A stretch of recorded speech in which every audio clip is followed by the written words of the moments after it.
It was tough. It's 8:30 and we're gonna call the meeting to order. Are there any changes to the agenda, correction? Move to approve as printed. Second. Motion been made and seconded to approve the agenda. All in favor, please say aye. Aye. Opposed, motion carries. Councilman, it's nice to have you this morning. Anything you'd like to visit with us about? I communicate regularly with your department head, so I'm in pretty good shape. Thank you. Minutes of the previous meeting. Has everybody had a chance to review those? Move we approve those as printed. Second. Motion been made and seconded to approve the minutes as presented. All in favor, please say aye. Aye. Motion carries. We have a guest this morning. Natalie, would you like to introduce yourself and explain why you're here? My name is Natalie Gossett. I about three and a half weeks ago was at work and got a call stating that there was water shooting from my sprinkler system, and it ran out, I think, over well over 1,000 gallons of water in, I guess, like 3 hours. And the gentleman, one of the employees from MMU, was there and shut the meter off. And I had the company that put my sprinkler system in years ago, before I even moved there, come in, because since I've lived there, I haven't had it on, and they have to actually come. The company that put it in has to come turn it on, because they have a special tool like you guys do for the meter. And so I've got a bill here for $1,103.90. On the 22nd, $417 was taken off of that. So it's been knocked down to $686.90. But none of the water loss is on my end. I actually have a statement here from the company that installed the sprinkler system stating that they just came out and inspected it again, and it's off still, and the system's been off since the previous owner years prior. So I'm being charged for a water leak that wasn't on my end. I don't know the rectification of that, how. Was that John Digger? Yes, sir. And then I've got both copies if you want a carbon copy of the. So have they turned off your sprinkler system altogether? My sprinkler system, I've never turned it on. We've lived there since 2018, and I've never had it turned on. I mean, John even stated that he's never been there to turn it on. The owner, Tim O'Connell and Sammy O'Connell, who owned it before my ex-husband and I, they had it turned on, but they turned it off for winterization, and that was like right when we bought the house, and we've never turned it on. Ever, because John or Alex would have to come out and do it because of the tool, and he stated right here he's never came and turned it on. Now, we take the water to the meter, then everything after that's a homeowner. Correct. So unless that water wasn't running through your meter, it is on your end. Once it passes that water meter. Okay, well, see, our sprinkler system is right here. Daryl's water meter is right here. And when it was turned off, when he turned the meter off, my sprinkler system area, the hole, they're like literally 4 inches apart. The hole, the water that was in my sprinkler stayed level, didn't move. And Daryl's meter end, it was still filling up slowly, even after he had turned it off. I mean, Alex Giger was there and can verify. Him and what is the gentleman's name? That younger gentleman works, I don't remember his name. Works for MMU. He was there talking to Alex, and Alex even pointed out and showed him it's off. There's nothing leaking on this end. So. But it's not leaking now? No. And nobody's done anything to fix it? And we don't know what happened. Like I said, Alex was there that day with your gentleman, and they spoke it out, and then John came back by to reassess it before today to look at it, so I could bring this in, because, if it was something on my end, I was told if I got it fixed and got the receipt to pay for it, that it would be, but there's nothing to fix, so I can't fix anything, if that makes sense, because it's never been turned on. The air, for the winterization, there's 4, air chucks or air whatever. And John has the special equipment, and they blow the air out, so there's no water in the lines at all. It hasn't been on for over 3 years. There's no water in my sprinkler lines or anything. Shed any light on this at all? MMU policy is one, to the meter. It wouldn't, if it was on our end, it wouldn't register to the meter. So once it goes to the meter, it's on the customer. So it has to be on, I don't know what the issue was, if something, the valve stuck open. I don't have any idea how the water got out, but it went through that meter, so. And the meter was running. Yeah, but like I said, I've got proof that it's never, since I've lived there, and it was February 17th of 2018 that I moved in, and I've never had it turned on, because I don't have an extra $400 or $500 a month to, water the lawn. Well, I don't think we're doubting that you got a sprinkler on. We know that you didn't turn it on. But we also know that water went through that meter. Yeah, and I understand that, I don't know how. And I know you guys don't either, so I don't want to, I understand it went through the meter, but I don't want to pay for something that wasn't my fault. Like, the sprinkler system is off. Again, I've 3.5 years, 4 years almost, I haven't had it on. It's air in the lines. I don't know where it would have leaked from, because Tim and Sammy had it winterized. So I don't know. I can probably actually, if I need to, John can probably dig up the bill from where he winterized it for Tim and Sammy. I don't really need that. You know what I'm saying? That it would just be proof that there was air in the lines. So I don't feel that I need to pay $686 when, granted, you guys can't figure out where it came from either, but my system's off. So I'm at a loss. I guess the question I have is, water had to be shooting out of something, either one of the heads or a broken pipe or something. There was, like I said, the sprinkler unit where the shut-off valve and all the air valves are, is there's about a 4-inch strip of land between the city meter and where the installation of the sprinkler system, unit was. And so, whenever I got there, it was just a ton of water running down my hill. Because I got there 5 minutes after I got a call from Angelique. And so, it looked honest. Of course, this is going to sound bad because it's going to sound in my favor, but it honestly looked like it was rolling out of the meter, like the hole of Ural's in. Because if you look at my grass from the meter down, it's green. But even that 4-inch strip between the two and back, it's green, but it's not as vibrant. It's not as green around my sprinkler system area as it is around the meter. It's like a definite dividing line. You can see two different shades of green. Well, if your water is still on and the meter was faulty, you couldn't have water to your house without it's still coming out. Is that right? Typically installation on like a sprinkler system, they'll put a T in right after the meter and a backflow, and that's all on the customer side. So typically they shut the backflow preventer off, and there's another valve in there, and to winterize it, they'll take the guts out of the backflow preventer and blow it out. And so I don't know where the leak was or how it stopped, but it did stop when we shut the water off. Yeah, whenever I'm sorry not to interrupt, but whenever your gentleman turned the water off at the meter, Alex showed up probably 5-10 minutes after he was there, after he got there to turn it off and everything, and Alex stuck the pipe down and he checked it, and they were looking, and like I said, Alex even pointed out to him that, he's like, look, it's there's nothing, I can't fix anything.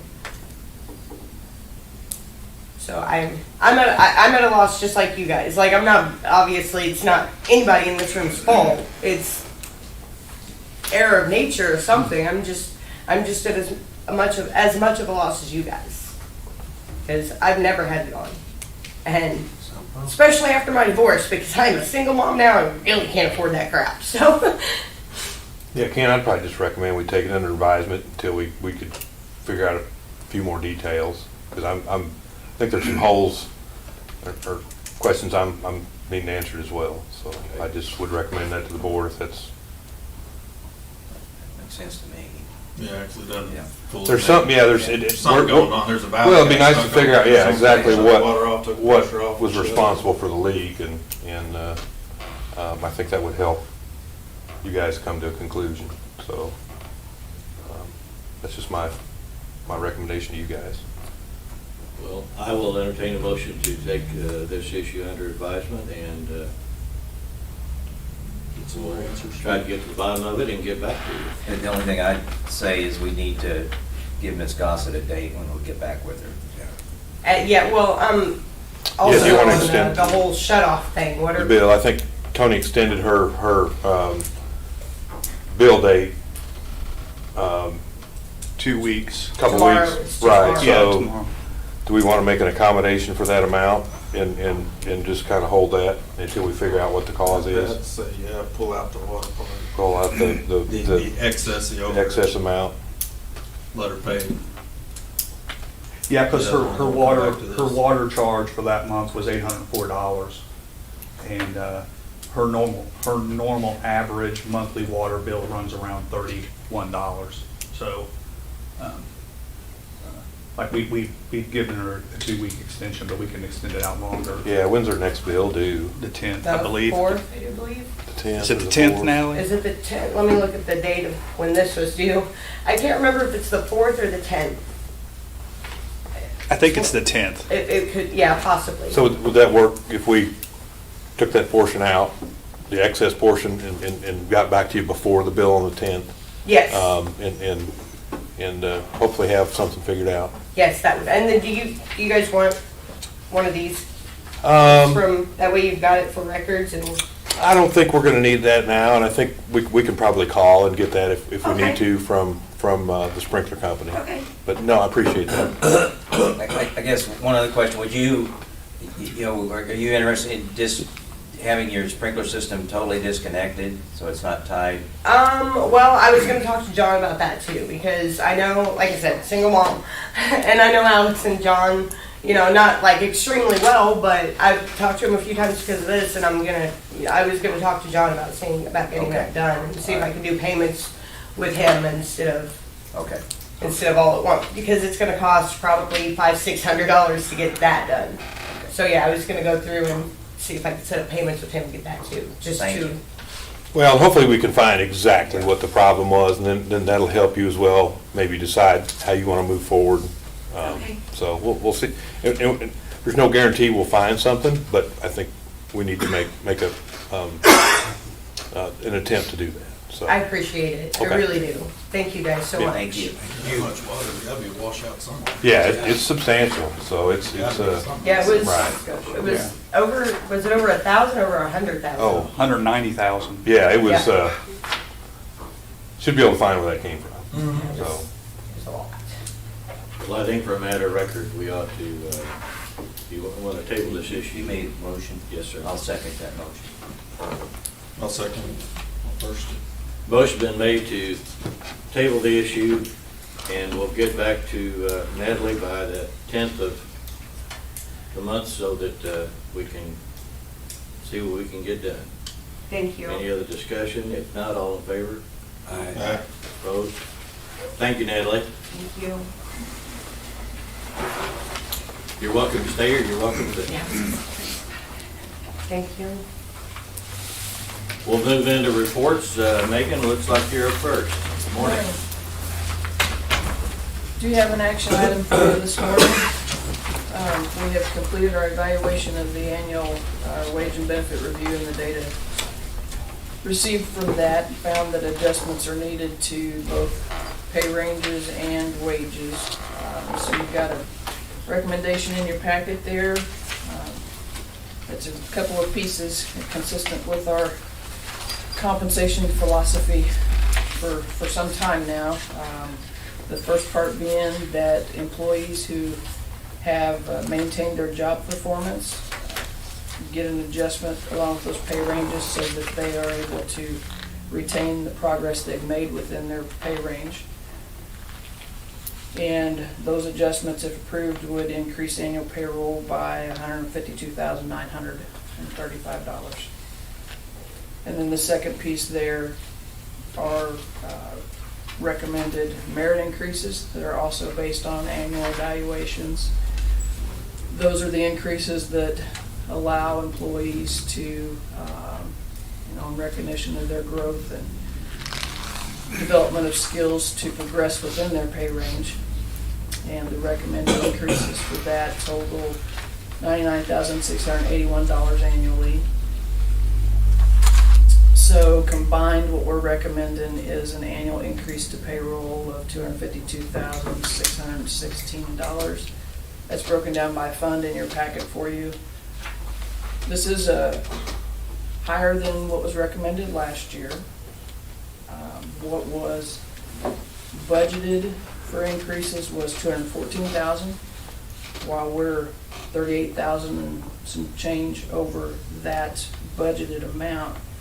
If you also factor in the reduction we saw in work comp premiums of $122,000 and some change, that was a positive impact on our budget with work comp premiums. When you look at those things, two things combined, we're still going to be having a net positive effect on what was budgeted as far as expenses for these two items.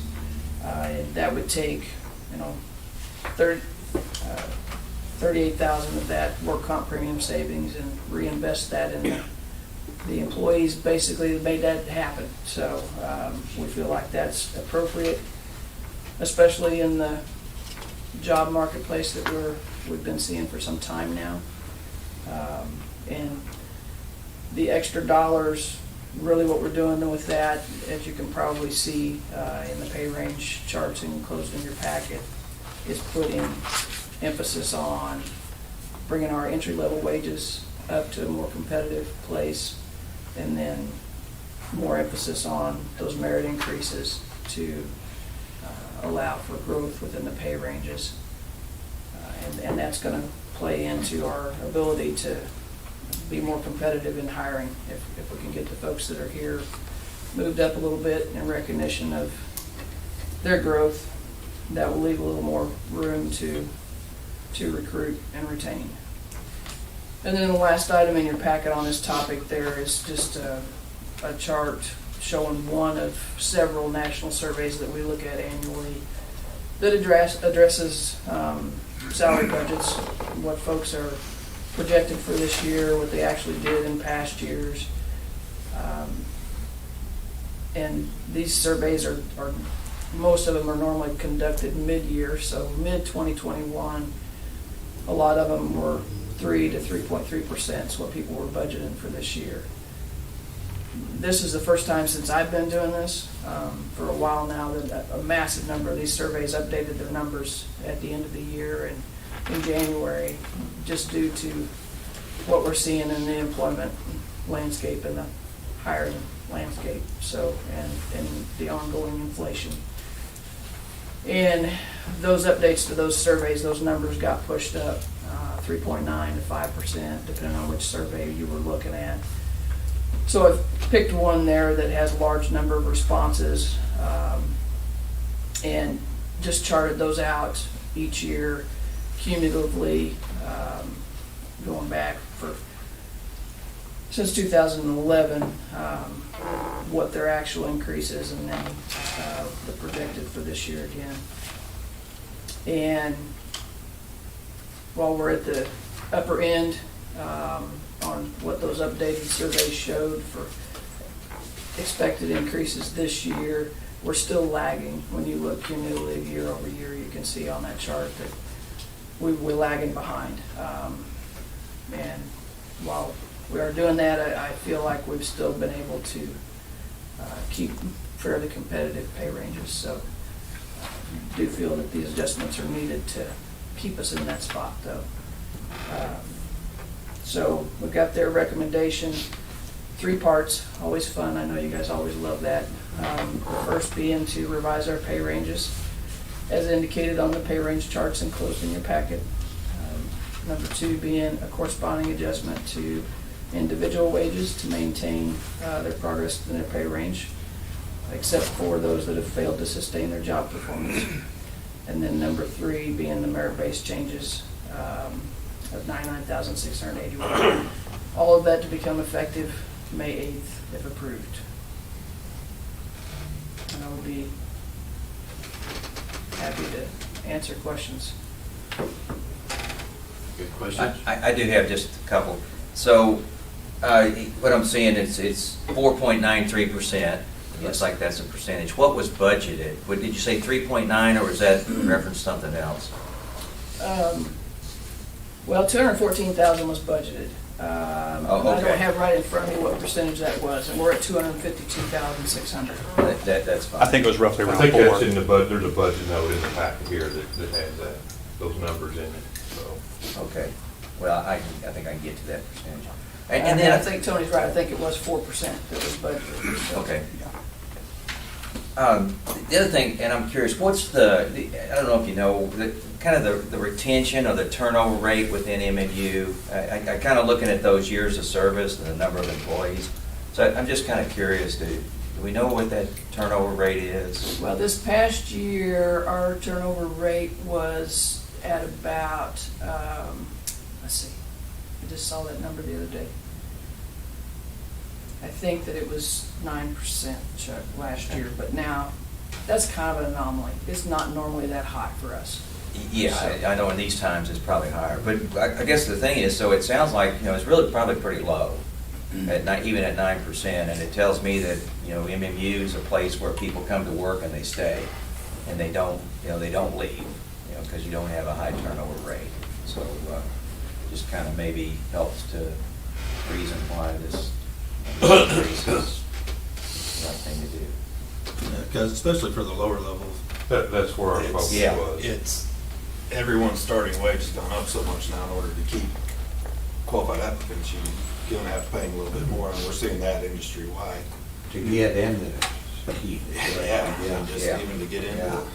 to get them in there, to get them in the door to fill out an application. Megan, what is the inflation rate? I heard 8.7 the day. I don't know how truthful that is. In March, CPIU was 8.5%. 8.5. If you look at the CPIW, the older scale that includes just households where there's a wage earner, I think like 70% of the year, someone working, that it was 9.4%. I know we can't keep up. We've got to really try because it comes right out of the pocketbook. I've been going through this process for a while. I've never seen the numbers we've been seeing since I've gotten back to October here, and it's just up. Yeah. Yeah, Megan put a lot of time and effort into all this. I'm very, very proud of the work she's done. One thing, and it's pretty obvious when you look at this, when Tony and I met with her, that we really focused on entry levels in the lower pay ranges, specifically probably pay ranges 8 and less, to try, because that's where we're having trouble with retention. That's where we're getting, all our turnovers in a small area. And we are having trouble getting qualified applicants. And when we do get people that we feel like are qualified, that would make good employees for MMU, we don't pay enough to attract them. They're currently employed somewhere else, and they can't afford to take the pay cut to come here. So we're having trouble getting really good candidates to fill some of these roles. I think it's also important to note the merit portion of the increase. The adjustment we made there was for hourly employees only. We didn't include that for the salary people. The cost adjustment was a negative 0.03%. We put that at 0 for hourly staff and left it as a negative 0.03 for salaried staff. So again, to continue to focus on the lower end in the hourly employees. And Megan did a fantastic job after we met, talking with Tony, myself, and addressing those concerns. And then, we had a board member several years ago. Our safety was not as good as it is today. And when we had this meeting 3 or 4 years ago, I think the employees took it as a challenge. Work comp was mentioned along with raises, and I think the staff has done a good job responding to feedback from the board and brought those numbers down. So, and that kind of, in my mind, would go hand in hand. I was gonna talk about it again, so. Right, but I wanted to point that out.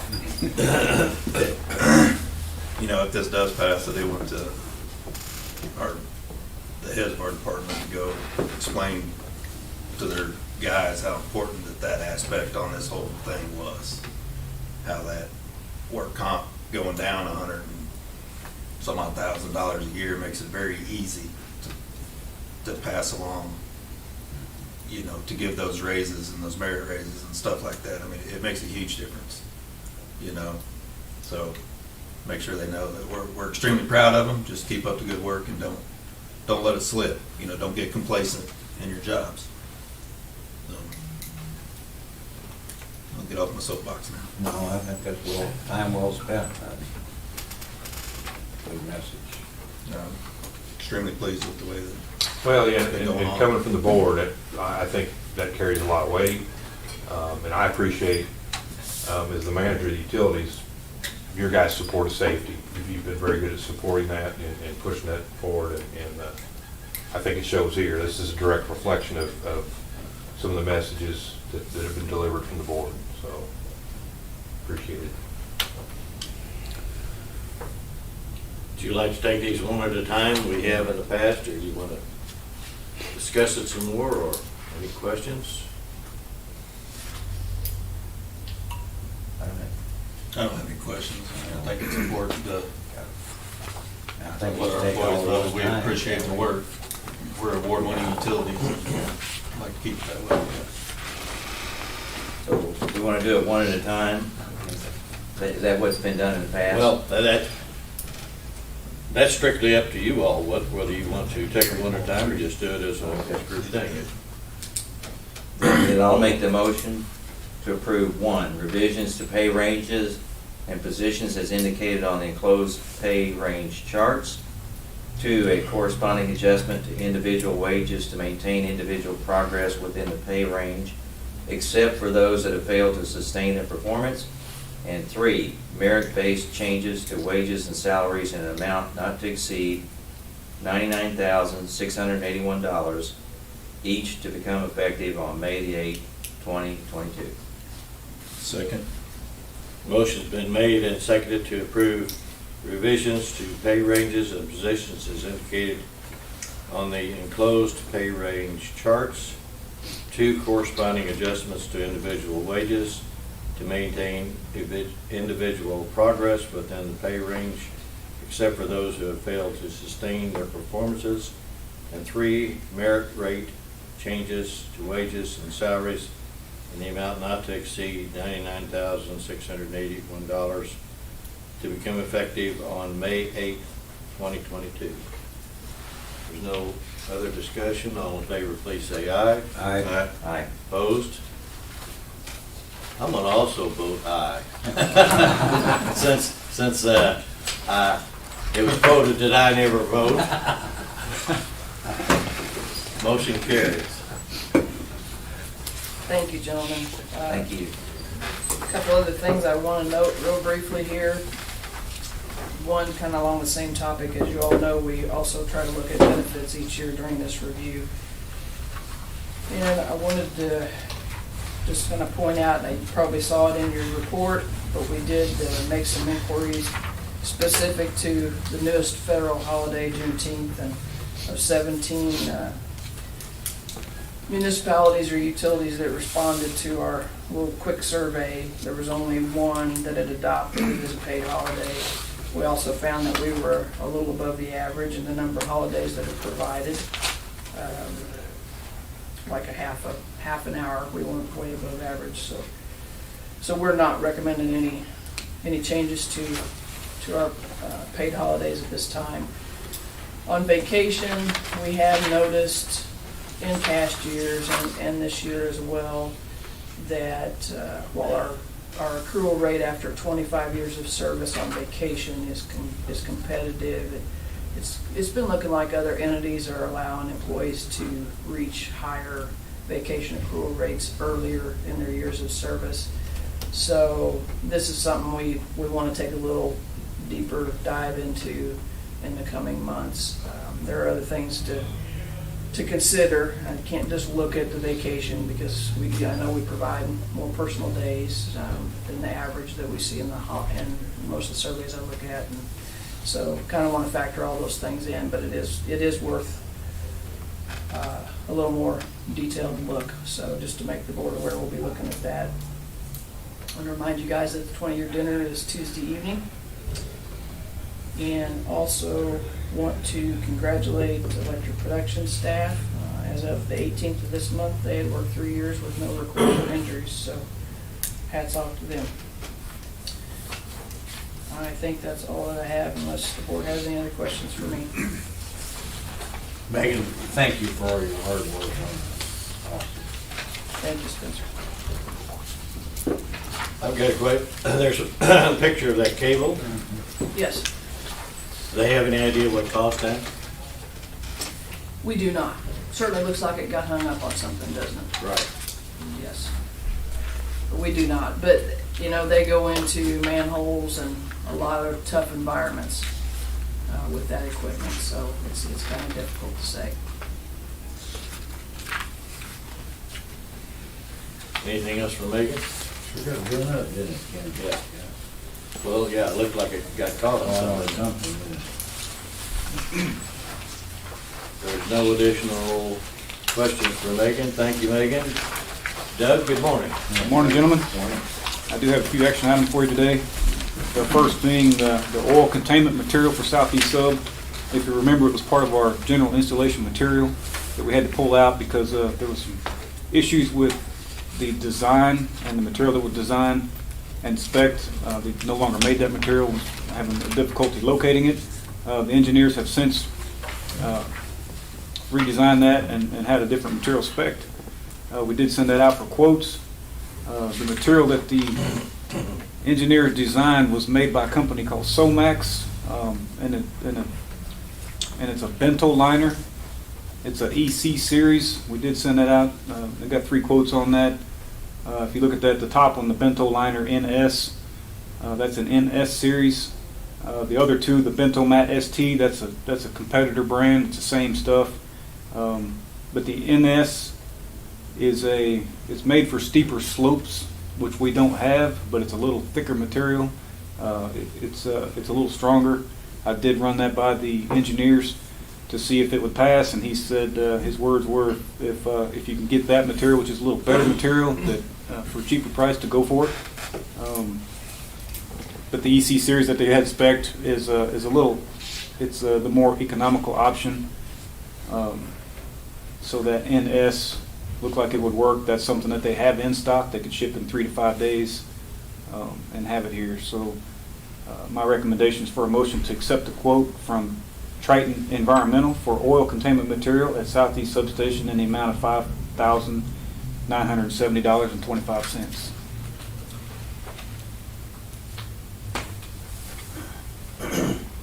Doug, on that Cascade Geosynthetics bid, what is that one number supposed to be? It's 1,55 for the geo texted off. Yeah. I think it's 1,550 maybe. It's probably a typo. Hang on a minute. Yeah.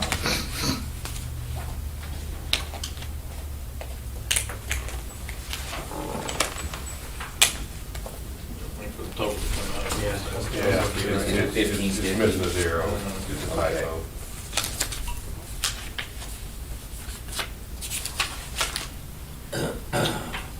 It's 1,055 is what it is.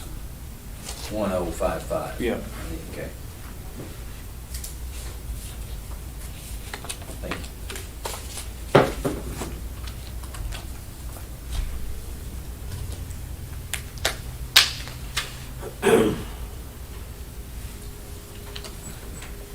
I'd be willing to make a motion to accept the quote from Triton Environmental for oil containment material at Southeast Substation in the amount of $5,970.25. Second. Motion has been made and seconded to accept the quote from Triton Environmental for oil containment material at Southeast Station, Substation in the amount of $5,970.25. There's no additional questions. All in favor, please say aye. Aye. Opposed? Motion carried. Thank you, gentlemen. The next action item is to replace trucks 301 and 310. Both these trucks are used in the electric distribution department. 301 is a 2006 with approximately 90,000 miles on it. It's my truck used by the director. 310 is a 2006 with approximately 75,000 miles. It's used daily by the assistant director. We did send that out to 17 local dealerships. We only had 3 bids returned. The one from Warrensburg Ford, that bid was pretty much incomplete. When I got it back, there's specific instructions for the bidders to put X's or check marks on areas where they meet the specifications. It was pretty much a blank bid when I got it back, other than just a price.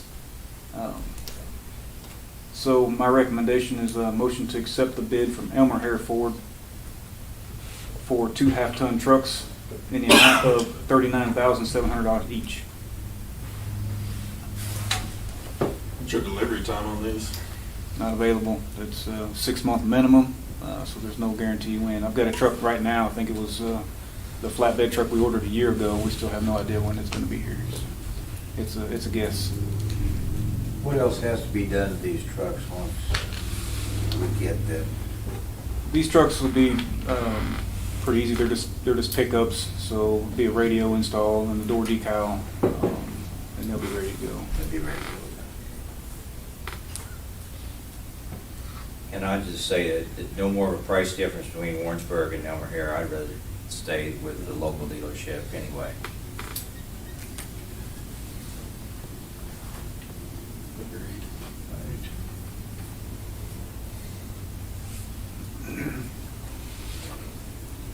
Anything pushing through and wait? In line is about what it amounts to. That's all you're doing is really just, Getting in line? yeah. And, you know, I don't think too many of the dealerships can, I mean, they don't even know. You know, I know I think Grant's got trucks ordered, you know, we've got several trucks ordered through our local dealership here, and I'd say he's probably as frustrated as anybody on, you know, his ability to get products to sell, and that's Yeah, they don't get them, they can't make money either. right. Yeah, he times are tough for those guys, but I think this gets us in line. I think the trucks are 16 years old, and they might be 18 years old before we get them replaced. So, and I think there's issues with one of them right now. Is having issues with the motor potentially. So, Do you trade the old ones in?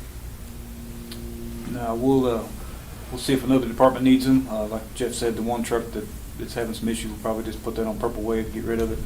The other truck, if it can be used by another department, if not, we'll just Purple Wave and get rid of it too. we've had real good luck with Purple Wave. We're getting, getting multiple bids and getting what we feel like is top dollar for the equipment we put on there, more so than we would get trading it in or otherwise. So I think If we have a decent one, we can check with the city or parks department, see if they could use something. yeah, the one definitely needs to go. I think from what the discussions I've had with staff, it's I definitely don't want to pass that one. no. If we do some on Purple Wave, we offset the cost with whatever we get for Purple Wave, so. Yeah. I'd make a motion to accept the bid from Elmer Hare Ford for 2 half-ton trucks in the amount of $39,700 each.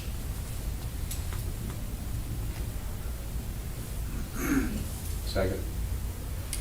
Motion has been made and seconded to accept the bid from Elmer Hare Ford for 2 half-ton trucks in the amount of $39,700 each.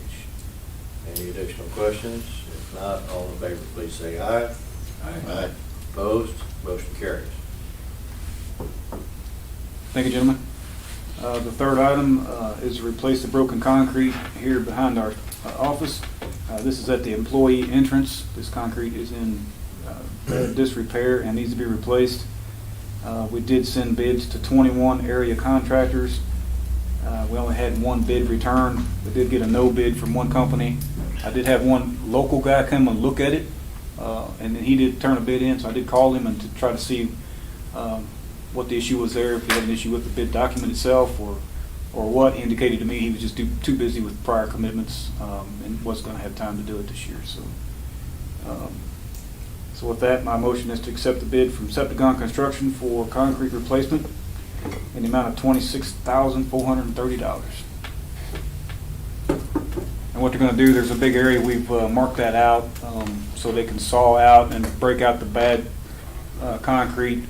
There's some settling issues that they're going to have to address. They'll put in a good base, tamp that in, and build that up. And then it's not currently ADA accessible for zero entry, so we're going to add a zero entry in that area up to that back door there, just kind of a ramp off the parking lot, and fix some of that. So.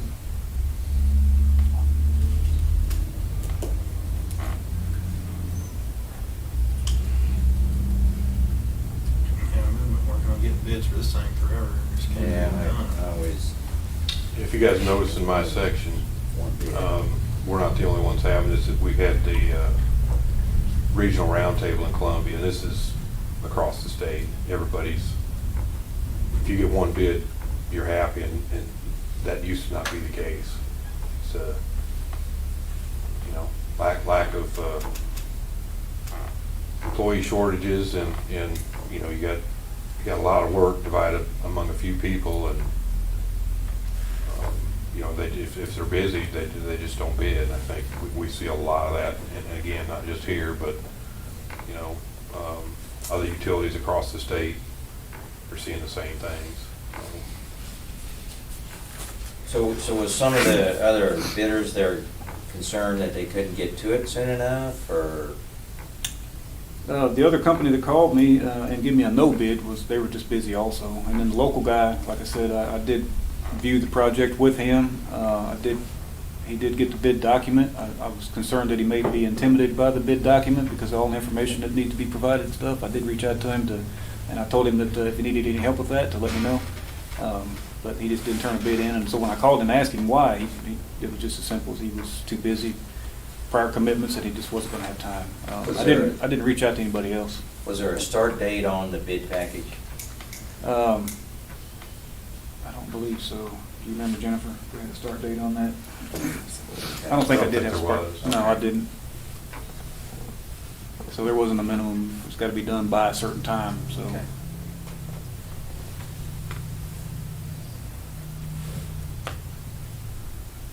And even though we received one bid, it is within our budgeted amount. Right. So, not by a lot, but it's within what we had budgeted.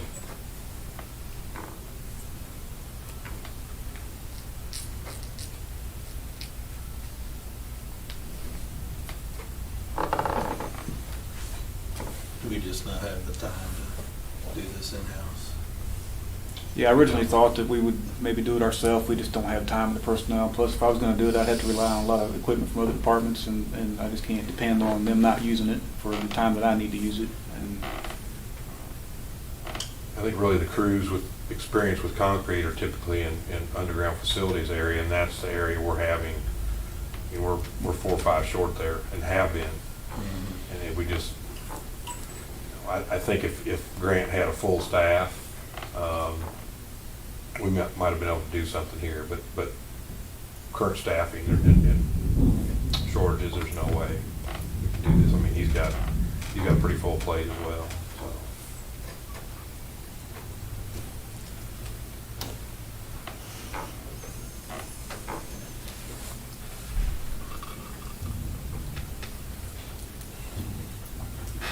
How thick is this concrete back here, do you know, Doug?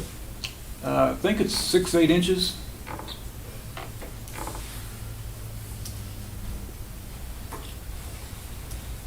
parking lot's 6 to 8, and I'm not sure what the elevated section next to the building, and it's every bit of that as well. It's a substantial project. I think Chuck's looked at it, and, you know, it's I don't know how many yards of concrete figured into this, but.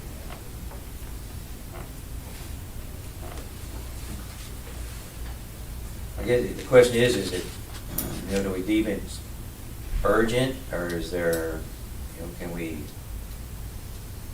maybe wait and then try to rebid it again to see if there's, I mean, yeah, we could potentially do that, then you're looking at the prices, you know, potentially increase and be more than what, you know, what we've got bid now too, so, there's no guarantee it's gonna be cheap. it's about it, yeah, I do know.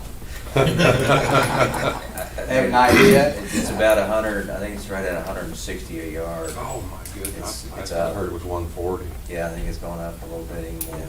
I think we get it for one. Yeah, we get it for around 140. Delivered, Yeah, I think we paid, Okay. we paid about 5.5 for 4 yards. okay.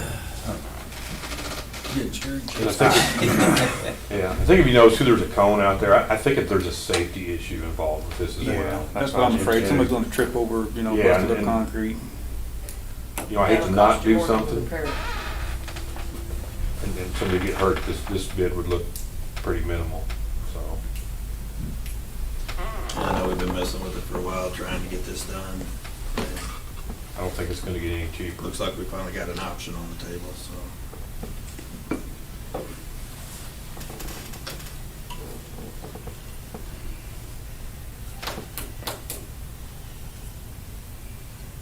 So I'll make a motion to accept the bid from Septicon Construction for concrete replacement in the amount of $26,430. I'll second it. The motion's been made and seconded to accept the bid from Septicon Construction for concrete replacement in the amount of $26,430. Any additional questions? All in favor, please say aye. Aye. Opposed? Motion carries. Thank you, gentlemen. I don't have anything else to add to the board packet. If you have any questions for me, I'd be happy to answer. Seems like we're replacing a lot of holes. We are, we're staying busy. Is there a reason for that? Depends on the condition of the pole. A lot of times the top, you know, the base of the pole is rotted. We went through a pole inspection here several years ago. We got through most of those. Yeah. But that didn't address a lot of the rotten things going on at the top. So we Yeah. have identified some of those that need to be replaced. And I'm just trying to stay on top of it. You know, we want to replace it before it falls over. for sure, so. I just. They're just getting old like us. I know. But I can, my job. Yeah, a lot of hoops. You gotta get it. Anything else for Doug? Thank you, guys. We'll move on. Grant, good morning. Morning, gentlemen. I do have one action item for you. The water main on Clare Street from Benton to Grant has failed several times. It's cast iron. It was installed in 1954. I believe it broke 6 times last summer and once this winter. If you drive down there, you can see several patches that we've done. So, and this project realistically probably won't start till fall. But with lead times, we're looking at, on some valves are 16 to 18 weeks to get valves in, and pipes 8 to 10 weeks. So I'd like to get this going so I can get material on site, so when we're ready, we can go. With the supply chain issues, that's really the driving force in getting this project approved at the moment. It is a budgeted item. It is in our owner supervised plan, so it's approved by DNR. This kind of moved up the list in the recent years, and now it's kind of raising its hand and wants to be first, breaking all the time. So this has kind of been on an infrastructure plan list as a priority. Yeah, we've had this in the owner supervised plan for a few years, and typically the water main kind of picks when it's ready.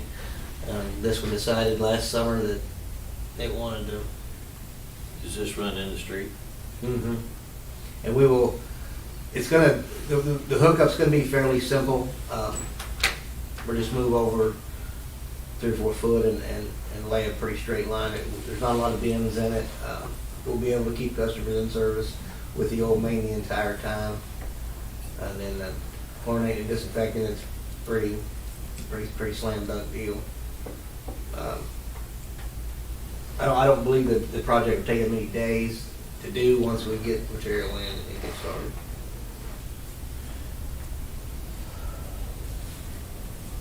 Yeah, just to kind of help you out, Chuck, and Grant, jump in if I'm wrong. So every 5 years, the water mains per DNR, they get an owner supervised plan. We have an engineer do that and include items in there that are kind of on a list of things that we think need to be improved.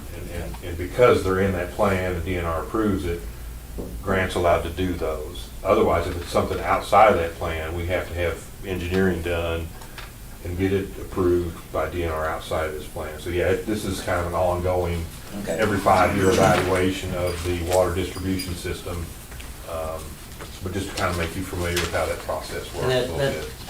that owner super, they provide an engineering estimate along with the design of it. So That's kind of where that 47,000 comes from. yeah, so hopefully that helps a little bit.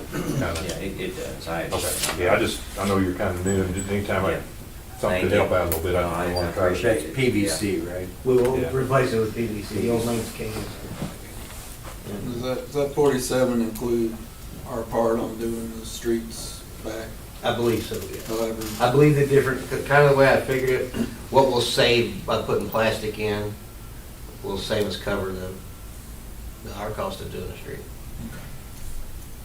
Do you use some of the fill from out at the bowl? to Yes. Backfill with and compact? Yeah, right now we're using every 100% of our backfill is that. From there? We did that last summer, and we typically have that until the municipal services run short, and then when they decide that that's enough, we go buy rock. Okay. Yeah, they're not gonna be short for a No, while. they can stop it. Yeah. Yeah, we worked that out with them, that's really good, because that's paid for from the Region F grant district, so, it works good for both parties. We're able to do it cheaper, but it's a better quality, so they don't have any settling issues later, when they go back with streets, so it's kind of a win-win for both sides.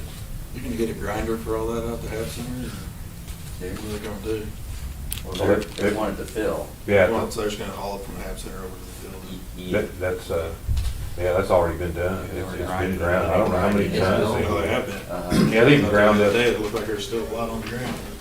They ground up quite a bit of the old power plant that Aaron's hauled out there as well. So I think they were short on tonnage with what was out there, and they had them go ahead and grind the power plant debris up as well. So and we've been using some of the debris, the concrete, for Nolan's project. I think there was a $20-some thousand savings there for the lay down, and the driveway, and those kind of things. So yeah, that's kind of valuable to have access to that. I'll make a motion to replace the water main on West Clara Street from Benton Avenue to Grant Avenue with an approximate cost of $47,000 using in-house labor and equipment. Second? Motion's been made and seconded to replace the water main on West Clare Street from Benton Avenue to Grant Avenue with an approximate cost of $47,000 using in-house labor and equipment. If there's no additional questions, all in favor, please say aye. Aye. Opposed, motion carries. Thank you, gentlemen. The only other thing I have to update is pump repair cost for Southwest Lift Station pump number 2. I got a couple quotes. One company just gave me a quote on removing and reinstalling. They couldn't match serial numbers up, so they won't really know until they tear into it. The company CB Equipment, it was formerly Douglas Pump. They took it out they took another pump out in 2011 that was identical, and they kind of budgeted off that. It looks like their original quote right now is going to be around $22,500, to repair this pump. It's an emergency situation, we're gonna have to do it, but I just kinda wanted the board to be aware that number's gonna be coming down. That's removal, complete balancing the impeller, new ceramic coating, all repair and seals, and then reinstallation, so. Just, you'll see that coming in the future. Other than that, unless the board have any questions, that's all I have.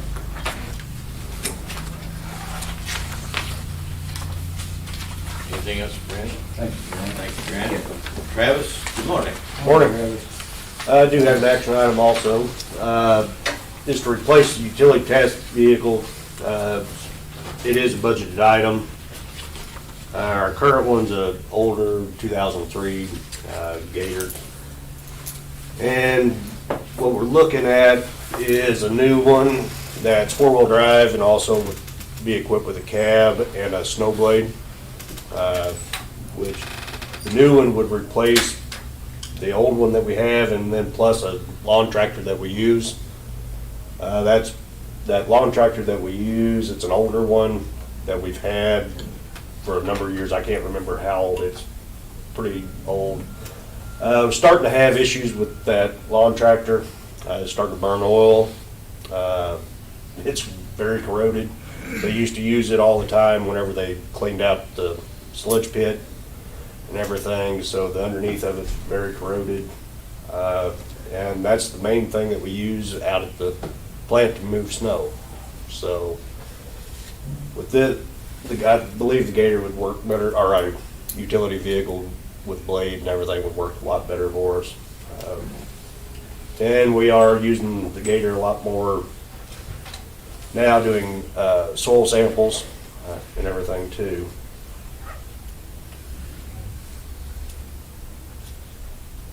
Travis, is this a request to get bids, or is this, I don't, just to go purchase one? Yeah, to get bids, To get recommendation, get bids. bids on that. Okay, thank you.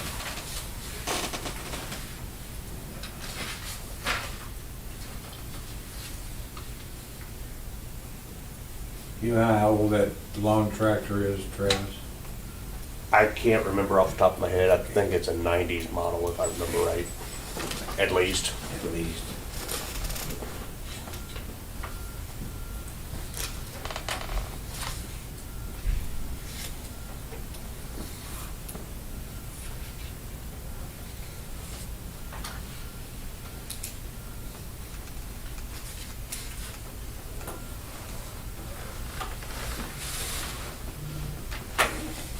This is for bids.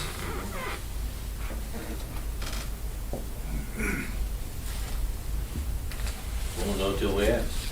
That's true. Yeah, I Getting apologize. bids, yeah.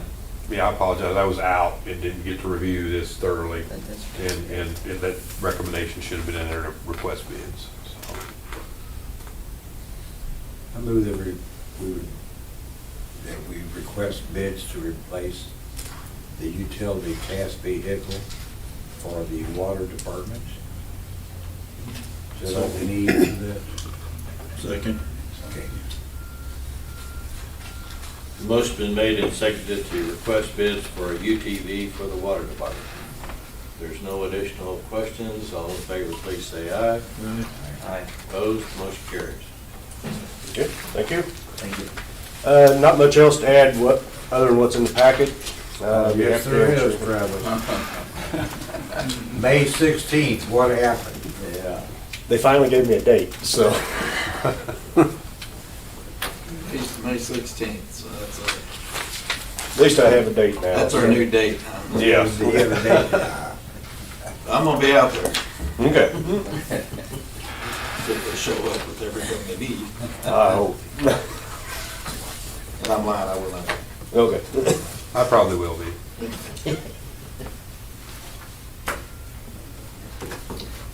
Any additional questions for Travis? If not, thank you, Travis. Carl, good morning. Good morning, gentlemen. Morning. I do have one action item. It's a budgeted item to replace Unit 10 and 11 lighting. The main lighting over the turbine deck's all build metal halide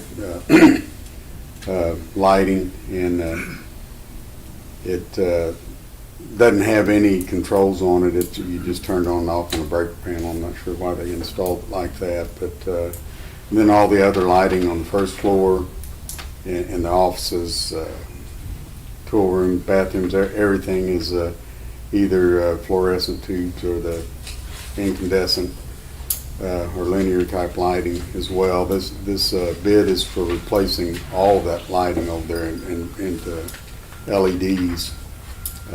Not only they're not being efficient, some of the lights, especially the metal halides, are over top of the engine where they're really difficult to get to work on.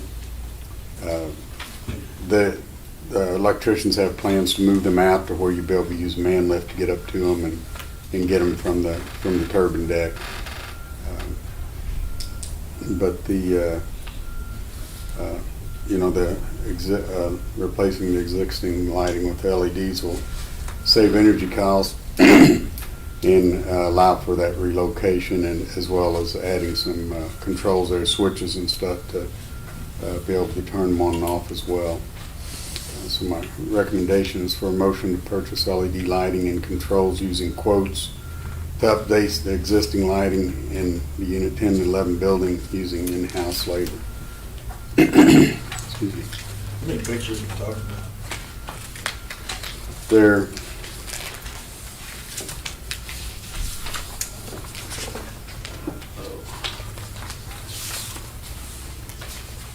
Two floors and control room, it's quite a few, but I think Yeah. it's all labor and stuff too. and I had that with me. There's 100 or so. There's, I actually had what I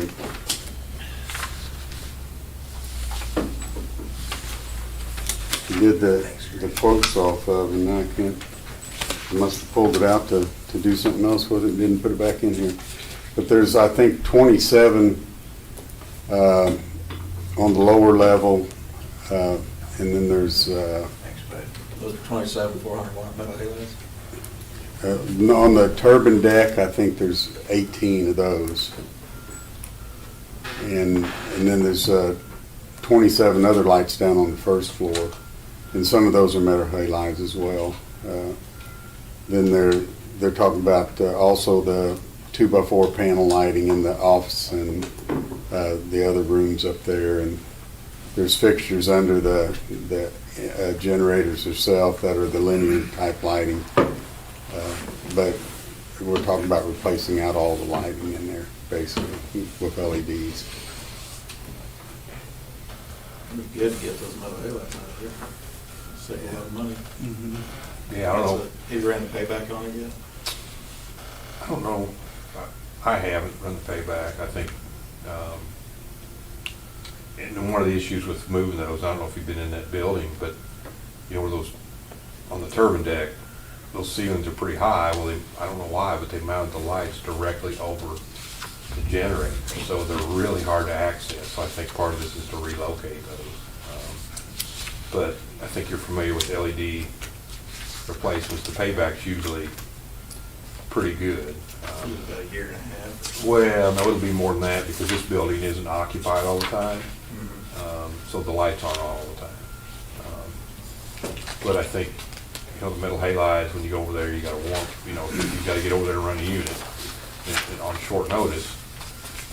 It takes, the LEDs they come on instantly, provide better light and have that savings. So, that's something we could run for you on a payback, but it's really hard to determine the number of hours they would be used because a lot of that depends on when we get dispatched or how much that is. So there are, she's got a whole list of them. 10 the 2x4 panels. There are 25 4-foot linear lights.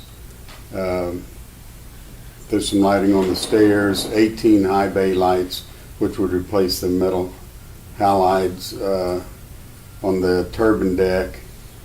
Down on the first floor, there's 18 more. And then there's 27 low bay lights on the first floor. And then there would be some wiring and of course the controls and that kind of thing. There's a few other miscellaneous lights in the different rooms there as well. So quite a few lights. So then we're gonna put these on switches, not breakers.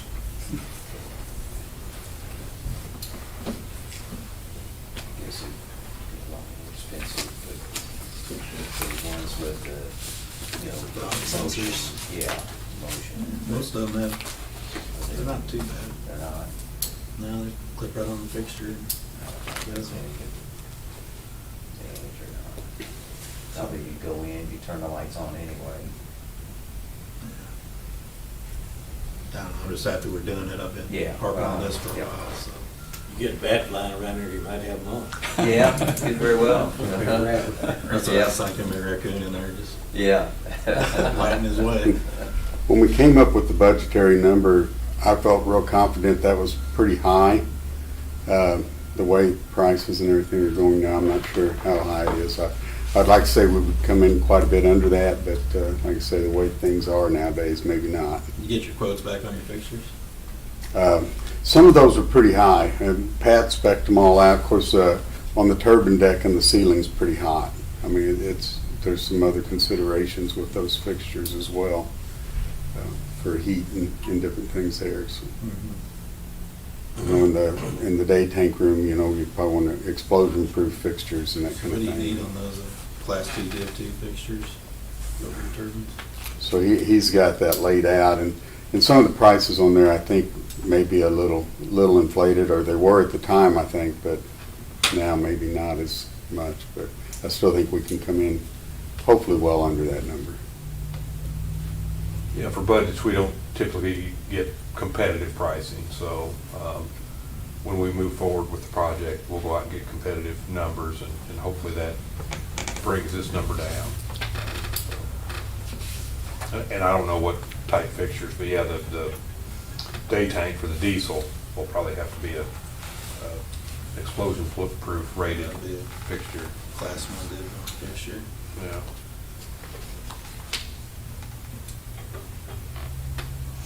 Well, I'm excited, it makes me happy, so I'll make a motion to purchase LED lighting and controls using quotes to update existing lighting in Unit 10 and 11 buildings using in-house labor.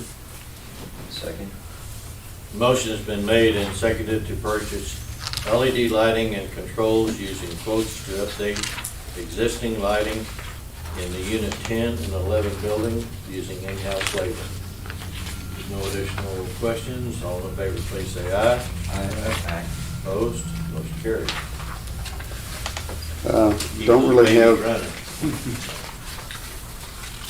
I'm sorry, Keep those units running. oh, well, definitely want to do that. We've got good crew over there, and Megan did mention that we reached the 3-year mark with no incidents, and I really want to pass that credit on to the guys over there. They're doing a great job. So. Thank you for all their work. What's cardboard say right now? I haven't got the new one yet. It still was 170 for the month of April. But I should be getting a new one in about another week or so, a week and a half. Sounds pretty good, though. It's still, yeah, it's holding right there for 3 or 4 months now. So. Carl, you mentioned you took oil samples from Unit 6, 10, and 11 and sent them off for testing. What kind of testing on these, or do you do on these, or have done on these oil samples? Well, it's not feasible just to do oil changes on 10 and 11 and Unit 6 both. Unit 6 oil reservoir is about 1,600 gallons, and 10 and 11 I think are about 1,300 gallons each. So we test the oil to check it for, you know, metal impurities, the viscosity, those kind of things, and instead of just changing it out. And make sure it's still in good. Might be impurities and metal impurities in there. Yes, to make sure, and it's still usable oil. And as a matter of fact, we've added some over the years, probably quite a few barrels in 10 and 11. I don't think we've ever changed it. So, and it's I got the test results back on 10 and 11, and it's still in the normal range, so the oil's still good in there. Can't believe there's that much oil in those things. Holy cow. They're big. So how big is the sample that you see? Probably 6 ounces, 8 ounces or so. It's small.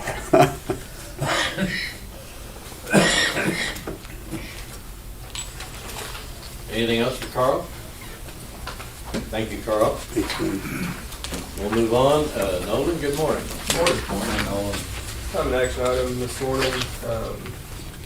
The upper roof on the filter building where the lime silo is, looking back through the records, I believe that is original to the 93 expansion project, or the late 80s and early 90s expansion project.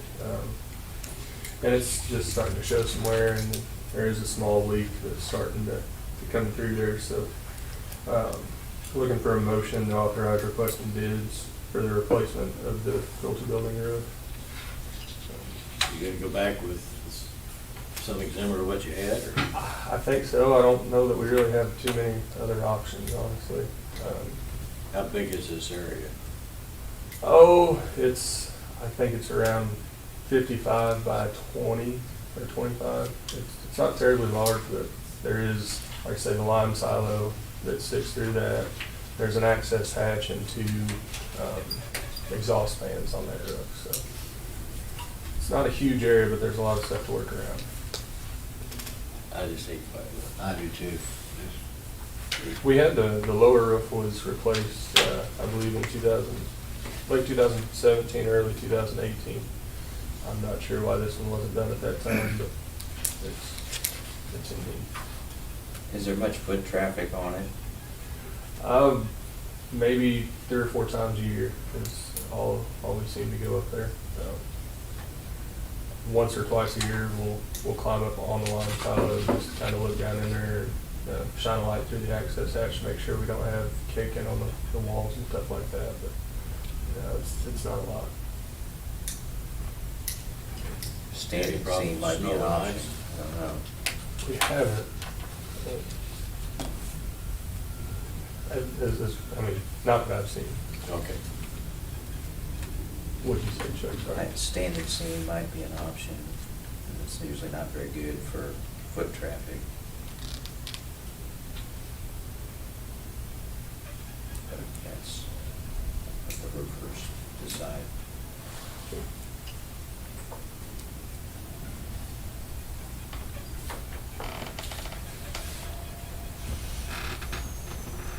Yeah, we seem to have been hit with a lot of roofs the last few years. I think 10 and 11, the office, water treatment plant, wastewater treatment plant. So we kind of got behind, and we're trying to, this is just kind of playing a little catch up to kind of get those facilities back to where, I know at the water treatment plant, there was some really big leaking issues there and some of the other places.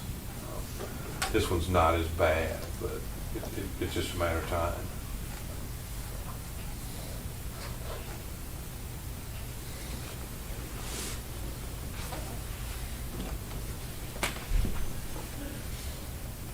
Might as well see what it's gonna cost.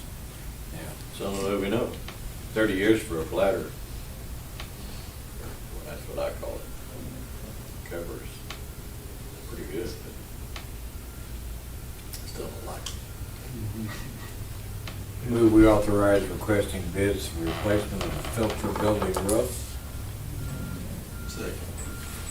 Motion's been made and seconded to authorize requesting bids for the replacement of the filter building roof. There's no additional questions or comment. All in favor, please say aye. Aye. Opposed? Motion carried. Thank you. I really don't have much else to add. The contractors working on that aeration project are starting to move along. They have started digging depth banks for the conduit and started stubbing conduit up there. Answer any questions you guys have. Did you get a chance to make it down there, Chuck? I did. I think, was it Monday? Can't remember. Yeah, I think it was Monday. I went out there and looked. And yeah, at that point, they were just doing some excavating. Yeah. think everything's pretty much on schedule still on our weekly meetings. You know, there are issues coming up, but I don't think there's any huge ones at this point that prevent, hopefully, that from being in operation. So we don't have to spend any more money on the old one. At the meeting yesterday, I think the only concern was the VFDs for the new blowers. They're still, they believe they're supposed to be here mid to late June, but that hasn't really been nailed down for certain. So I know Kevin's been kind of hassling, trying to get a for sure answer on that. Everything's on schedule right now for a mid-August startup on the aeration system. They'll give you a date, but you might as well throw that out the window. You get it in your hands, and unfortunately, that's just the way it is right now. Everyone's going through the same thing. Yeah, when I was out there and talked to Kevin, I think it was last week, you know, one thing that helps is Burns & McDonnell's a pretty good sized company. And so I think they get preference a lot on some of these items. And if that weren't the case, lead times would be much longer than what we're seeing through them. So we're just cross our fingers and hope, you know, we get those in time, and then again, the old system continues to do what it needs to do for us until we get the new one online. So yeah, it's really key. And I think, you know, we've had some motor issues there, bearing issues, and we're only fixing what we have to. I mean, we don't want to spend any money on something we're replacing, but there are excuse me, there are issues that could arise that would require us to fix them to meet our treatment levels. You still got to keep it running. We still have to meet our permit requirements for our effluent. So I know we're already past it and we approved it, but I'm just kind of thinking this prompted me. So we've got a concrete subcontractor out there that's getting ready to pour some concrete. You know, would there have been some synergies there? Maybe if they would have wanted to look at this concrete over here, or did they even? Because I know they were a sub to Burns McDonnell, weren't they? They are a sub. Right. I don't know. I'm just trying to. Yeah, I see where you're there's coming kind of from. ways we could have. Yeah. It's not a bad idea. Could have had some synergies there, but we're past it. Okay. Right, but that's good to bring up, so we can maybe look Yeah. at maybe that think moving about forward that if in the there's not future. a way to do that. Yeah. So Okay. appreciate that. I don't know who these guys are working up at the courthouse, but it looked like they were doing a pretty good job up there. That's one they probably didn't get a bid back on. Yeah, there's qualifications they have to meet, and maybe they couldn't have met them. Yeah. Insurance minimums and everything Yeah. else. Looked nice, didn't it? Yeah. He does a good job. Anything else for Nolan? If not, thank you, Nolan. Jim, good morning. It's nice to have somebody that doesn't want anything. Well, I shouldn't say that. Premature. No action items. The memo. Contractors, subcontractor for boring, directional boring was in this week, so they did 7 bores under creeks and highways and whatever else. So they're finishing up with, I think, 3 areas. Should be submitted back to us for payment here shortly. So he's moving along pretty well. He started on Drake Road, working on having to locate the water main because it wasn't where it's supposed to be. So, and then we're waiting on the highway permit for the next area after that. We also had to pour concrete over the Southern Star gas lines out there on west of Cargill. So that's why we knew 4 yards of concrete was $550. So they wanted 50 feet of concrete over their big gas main. That's the one that blows up, you got. Yeah, so whenever they take their backhoe to it, they'll hit the concrete and tear everything up instead of just But other than that, not a whole lot going on, just getting ready for the next poles up, fiber blows out there online and various other stuff, so. What was the issue with the fiber blowing where it didn't go as smooth as? Probably air supply, water in the lines, that sort of thing, where you couldn't get enough air through it. Some of the couplers were leaking air, and so we were planning on getting it done in 1 day, and it took us 2 days. The first day going north, we had problems, but the second day going south, it went smooth. So most likely air problems. We'll kind of keep an eye on that. We kind of thought maybe our air compressors might not be powerful enough, but we'll have to have to have a few more experiments to see, but I think we'll be all right, but we just had a few issues.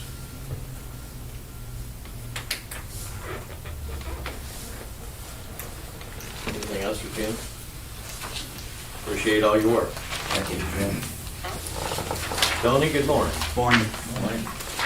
Just some miscellaneous things in there, nothing important. If you guys have any questions, still working on the cash reserve. Kind of got a good jump on it. I've been working on. I didn't include this in here, but I did figure, I think you guys are wondering the impact of Great Circle leaving. Looks like their annual revenue on electric is just under $100,000, 98,000. They use 894,000 kilowatt hours. Their water, they just use over $1 million for about $5,400. Sewer runs around $4,800 a year.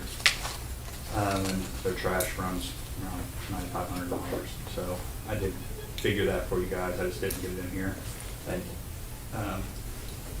But no, if you guys have any questions, I'd be more than happy to answer. We are getting ready to submit our first reimbursement for the grant, so we've got it signed. I'm going to send it up today. So. What was the financial data for the new council members? What were they? I've had, the last couple of weeks, I've had several calls for financials. The council member, he wanted a copy of the audits. He wanted to know, he'd been told, I think, by some other members that our rates were high, so he wanted a sample of other towns. So I sent him 13 cities, pretty much the surrounding area. Some of them were bigger Marshall, some of them were smaller Marshall. And I can send that to you, what I sent him. I think it was on our water, sewer, I think of 13 cities, the average for 5,000 gallons ran around $44. Our rate is $36.75. Sewer average for the 13 cities that I chose was $51 on sewer, and we're at $40.25. So the cities I included were Marshall, Mexico, Moberly, Sedalia, Kirksville, Hannibal, Fulton, Seltzer Springs, Sweet Springs, Lexington, Odessa, Oak Grove, and Concordia. So anyone to know what our rates were, electrical rates, so I had figured up what his rate was. Obviously, he knew what his rate was. And I did a comparison with Evergy. And Evergy was $31. His electric bill with us was $162.71. With Evergy, it would have been $194.19. So just some information like that. Yeah. I did, with all the requests, I didn't realize, but our audits aren't posted on our website, so this week I had our IT update our website, so I put the last 3-year audits on there for people. They can just go out there and view it if they have questions. So, a lot of questions, which is good. I appreciate them reaching out and asking questions. So. Yeah. And I think across the board, we are below average in all departments. And MPUA just released every 2 years they do a water and wastewater survey of basically every community in the state. And we just received that, I think, last month. So yeah, that's some of the data I used. Yeah, so we get that data from them. Electric rates, they don't do a survey, but again, when we did that rate decrease in, was it 2020? Our rates, electric rates for residents are the same as they were in 2008, basically 14 years ago. So we feel like we do a really good job, not only keeping the services reliable, but doing it for a below average cost. So. Is this information that is pertinent to an individual customer, or is this what I'm getting at from what I have seen out there a little bit, maybe this is something that we could just post so that people who have questions could see how our rates compare to these other cities? We definitely post it, yeah. It's just kind of on the whim. He was asking, so I provided it to him. It's funny, I got a call this morning. early this morning that I guess someone had posted some financials on Facebook, Yeah. said we had $7 That's million. what I'm referring. And I was like, well, I appreciate the fact that they're doing the research. Problem is that's Minnesota, Marshall, Minnesota, not Marshall, Missouri. Well, and that's my point is, I saw the same thing, and you know, I think there's a lot of confusion, and unfortunately, you know, people kind of run with it without knowing the facts. Yeah. So I think anything we can do to kind of clarify some of those issues and be open and responsive is a plus, but that's just my point of view, so I don't, whether anybody else has any feeling about that or. No, I don't want to post it. The more information we can get out there, the better. Yeah, I think I got a little tidbits in my section on that, based on the peer review as well, Okay. too. And if we want to have some discussion there about putting stuff out, you know, it may take a while to develop, you know, a formal plan, but there's things that I think we can do, like Tony mentioned, putting the budget out there, and maybe board packets. You know, if there's things you guys would like to see us make available to the public on a regular basis, just to be, you know, for the transparency and, you know, let them what's going on. We're certainly willing, and we'll do it, you know, however you guys want to do it. We'll put that stuff out As far as there. I'm concerned, there are no secrets and should not be any secrets. Right, yep. Yeah, already we made $7 million a year. I'm pretty happy. Really? I think there's a marshal in every state. Yeah. We've gotten billed for things that went to other marshals. There's Marshall, Texas, Marshall, Arkansas, Marshall, Tennessee, Marshall, Minnesota, and so, MN and MO look a lot alike. yeah, right. When you look up MMU, that's when it comes up. Yeah. Yeah, Marshall, yeah. Minnesota. Yeah, so, Yeah. I got a good story about that. So. Anything else for Tony? If not, thank you, Tony. Jeff, good morning. good morning, gentlemen. Morning. Apologize for all the action items. We're halfway through the year, and with lead times and everything, it's you know, all those things were budgeted, but we're not gonna get them done this year, in our budget year, because of lead times. And so we're trying to push some things forward, you know, being proactive, so we can get as many of the projects we know need done, that we can, so. Just a little tidbit on the regional roundtable, some discussions there. Those are really good. MPUA's just kind of started having those.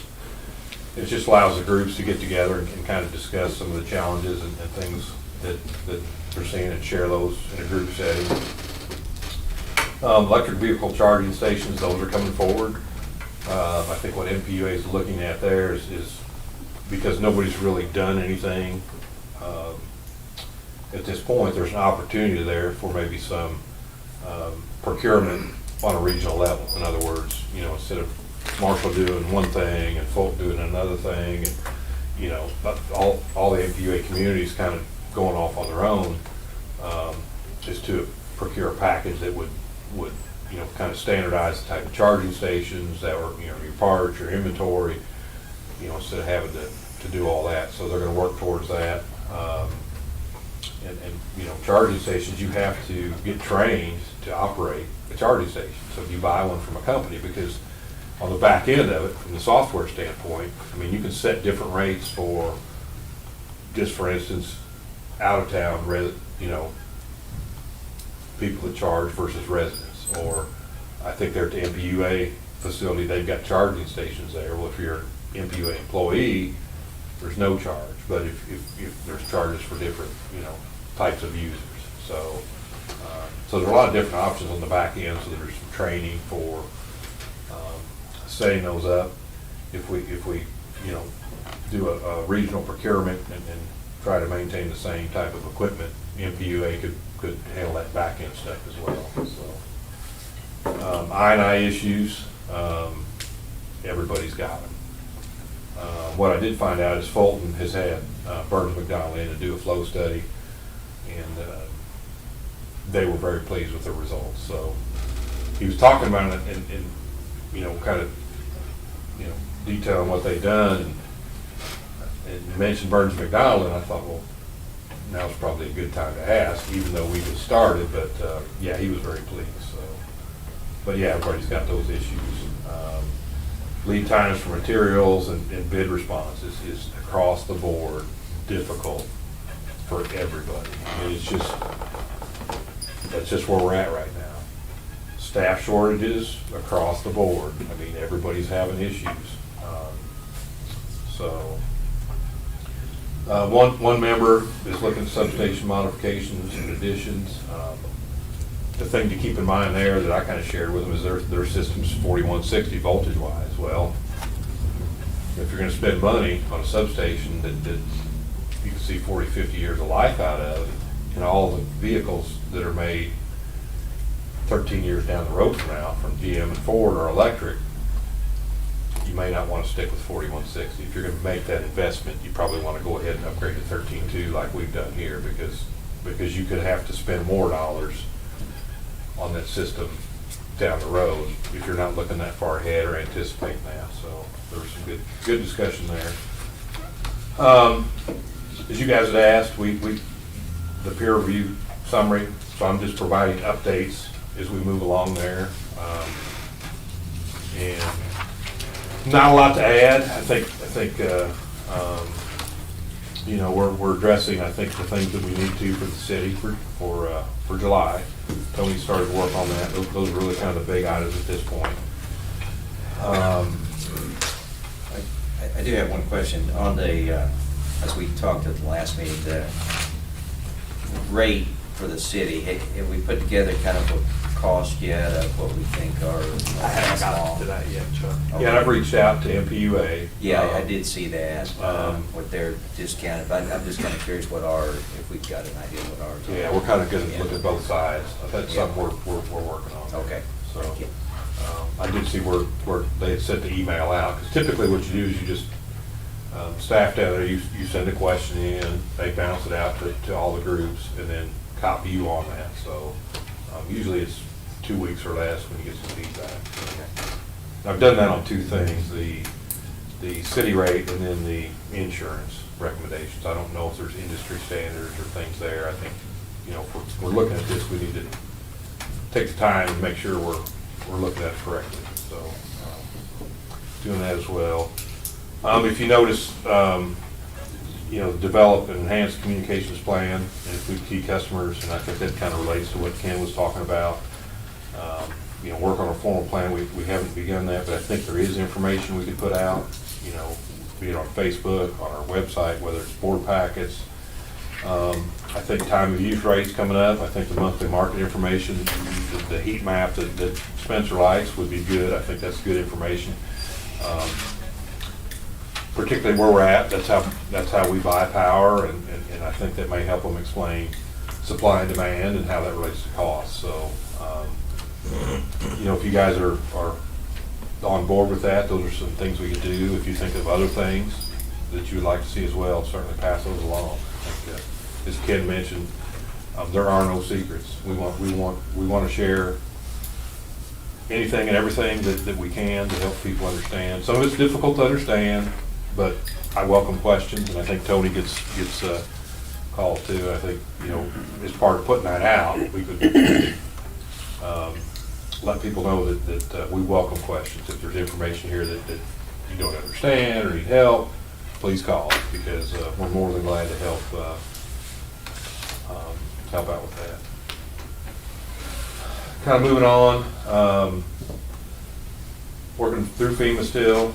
I think we did get a check for the emergency work, $42,000. Still waiting on the $9,433 for additional when they switched from the 75-25 to the 90-10. So we got an additional $10,000 reimbursement there.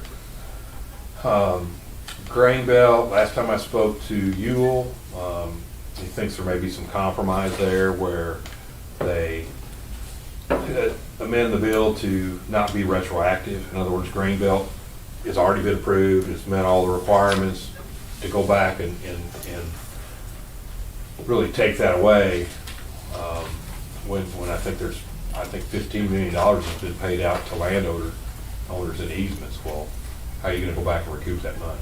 I mean, you know, landowner gets paid for an easement, he may have spent it, so I think they're gonna maybe compromise, keep grain bale out of it. It's already been approved, been through all the processes, and make the changes moving forward to correct some of the issues that they think that project created. So we got our fingers crossed there. Did send a letter to our local Senator Hoskins. We did have 3 companies that signed on for the, that was kind of a last minute deal. I think I got an email Friday. It was kind of rushed to contact companies and try to get them on board. Got very good feedback from the companies. They were more than happy to participate and be included in that. Did get the technical memorandum sent back on North Street Pump Station with just some minor changes, nothing big. Another current bill, House Bill 3020. I just got some information on it after the board packet came out. Currently, this bill is in the Senate. I think House Bill 3020 is requiring a one-on-one match for ARPA funding. So if you got a $2 million project, ARPA's going to go, provide $1 million and require, the project owner to contribute $1 million as well. And I think MPUA is in opposition to that because a lot of the smaller communities that need the funding won't be able to. It's going to hurt the smaller communities. The larger communities are probably going to be able to meet that requirement easier. So we're kind of in the middle there. We're not really a smaller one. We're not really a bigger one. We're kind of the middle ground. A one-on-one match would be tough, particularly on the wastewater treatment plant project, where we would have to come up with $4.5 million instead of $3 million, but it would be harder on some others. So that's another bill we're kind of keeping track on as well. And I don't have anything else to add. I'd be happy to try to answer any questions. Can you speak on the large electric user there? It's a crypto mining. I'm not holding out a lot of hope that it would lead to much. I think China's banned that in China. I spoke with a gentleman 3 or 4 weeks ago with Ameren, and they're seeing a lot of requests. I think they're just kind of fishing a little bit. So I went through 200 emails after I got back and did get feedback from MOPEB staff, and I kind of think they're just fishing. And the thing that's really worrisome is they move these in. They could put a 30 megawatt load on an acre in shipping containers. So there's no permanent structure there. I mean, so contractually, you would want to make sure that you had, if you're going to make an investment or whatever, because it's a pretty good investment in infrastructure. I think you're looking at 30 megawatt transformers. You're looking at and associated equipment in a substation. You're talking several $1 million. Well, if somebody's moving in a shipping container, Move out at night. and they move out at night, you could get stuck. So it's. I'm not real optimistic, but I think you have to pursue it. You can't just check it off. I mean, you got to do your due diligence. If it turns out it's a great deal, that's fine. But we still have to go through those motions. Is that in conjunction with MSDC? I did copy Sydney on the email. She has been we basically had an email on our MMU account. When I replied to that, I copied Sydney and Tony as well. So I try to keep her involved in any of that activity because that's her role. So yeah, that's what it is. I mean, there's nothing confidential there. It's, if it would work out, it would be, it would be okay because the pilot that would generate for the city just alone would be substantial. But shipping containers and I don't know, permanent infrastructure is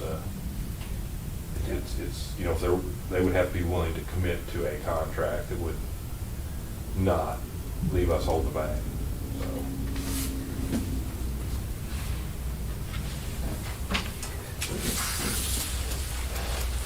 Recently, there was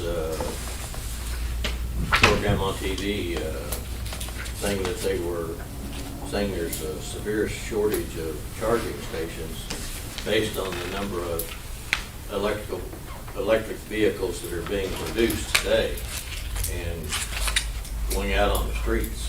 So there was some real concern that there was not going to be, unless you have a plug-in in your garage, I suppose, but if you're traveling on the highway still, there's no way that,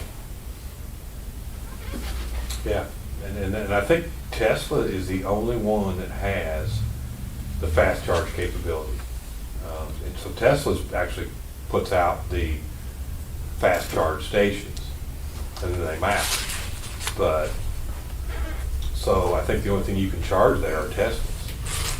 And I think you can charge, I talked to a gentleman the other day that had one, and he was charging at the rate of 1,200 miles an hour.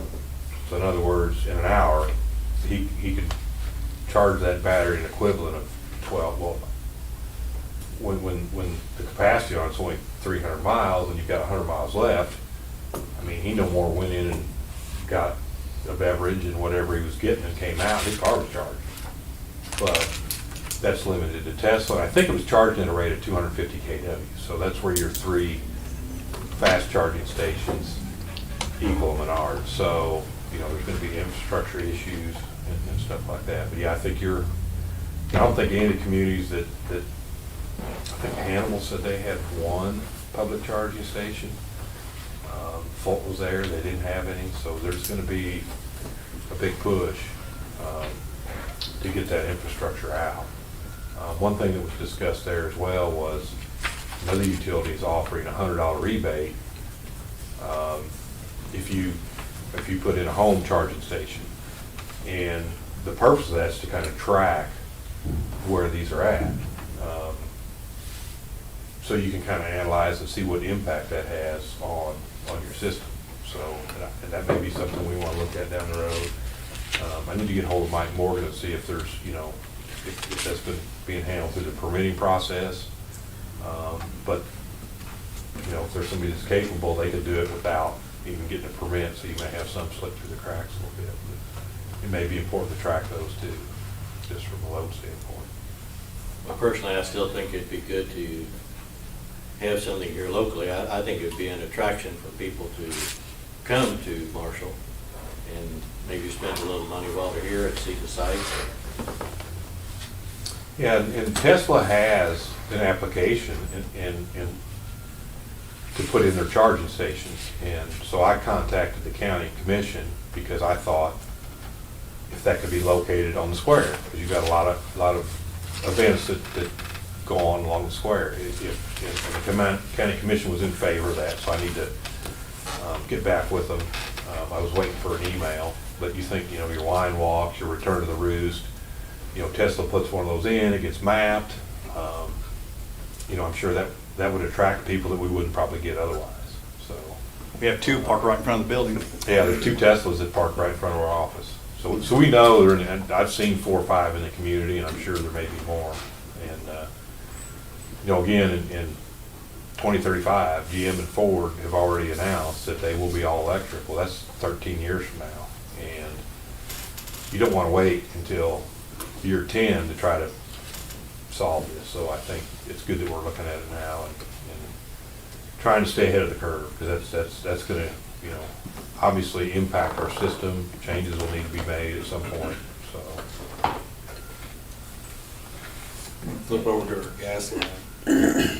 We never did get anything passed from the council on the rates, we did not.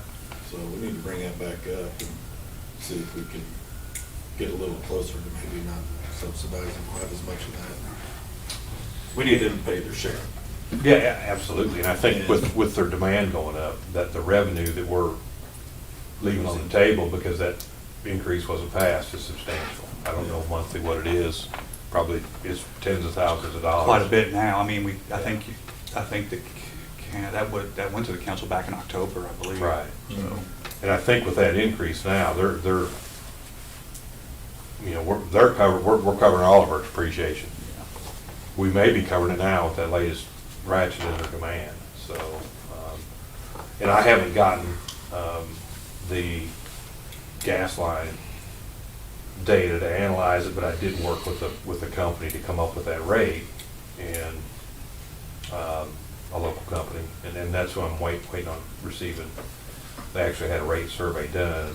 I've made multiple requests, and I think they're just busy. I mean, they're about like the people we try to get bids from. You know, not enough people and more work, so. I'm comfortable with where we're at on the rate. I think if you were taking, you know, a rate case to the PSC, if we were required to do that, I think, Should be right in line. should be right in line. Our contract with them is, you know, we just don't have the ability to throw out whatever rate we want. It's a process that we work with to come to an agreement on. And they agreed upon it because we were able to show that it was tied to the depreciation that we were allocating to them, their portion of that based on usage, or the capacity that they were using. So, you know, if you guys want me to, I can bring that up I think we need to bring it up. to the city administrator, let him pass along to the council and see where it goes. So, no, certainly, no. We needed to back in October when we tried. Right, yeah, It's no different now. right, And we're leaving a lot of money on the table that we're Yeah. helping them with. yeah. And every month that goes by is that much more, Yeah. so, That they should be paying. So, Hank, let's put it back on there. okay. I'll make a note here. Yeah, JD. I'll just send an email to JD and see where it takes us. What was the confusion last time? We thought we weren't charging enough.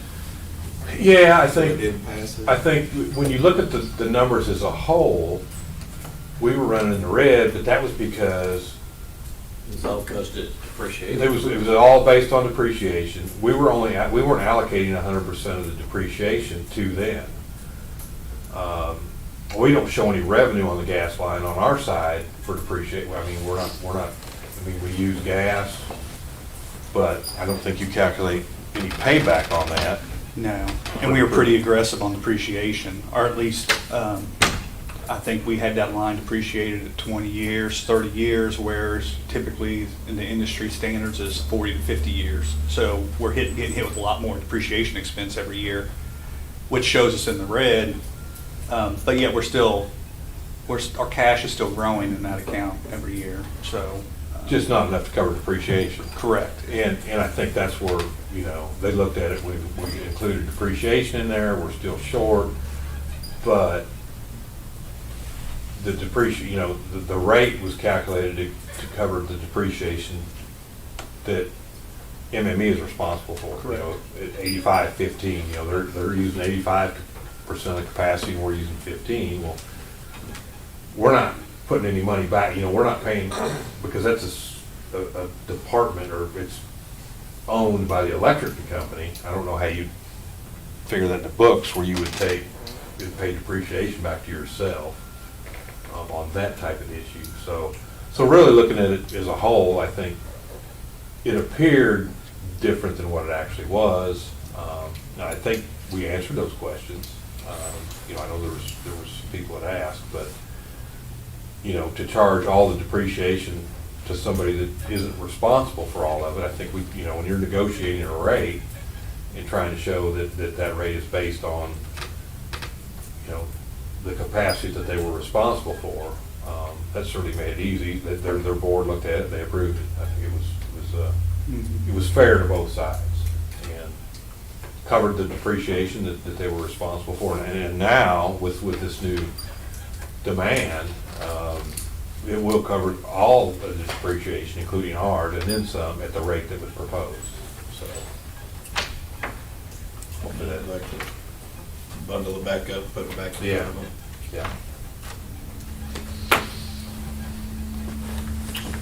yeah. Anything else for Jeff? Cash disbursements.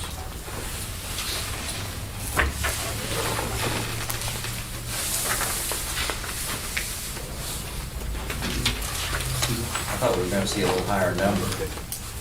Did we not get? What'd you say, Chuck? I thought we were gonna He see a wants- little he higher wants- number. Oh, well, Did you we know, not get- there is one in there. It wasn't as much as I was anticipating. It was Okay. 579,000. It wasn't, It wasn't $1 million. it wasn't the $1 million one Okay. yet, but it's coming. Yeah, Just wait. Be careful what you ask for. And then you guys saw my email earlier in the week about the, okay. It's in there as well.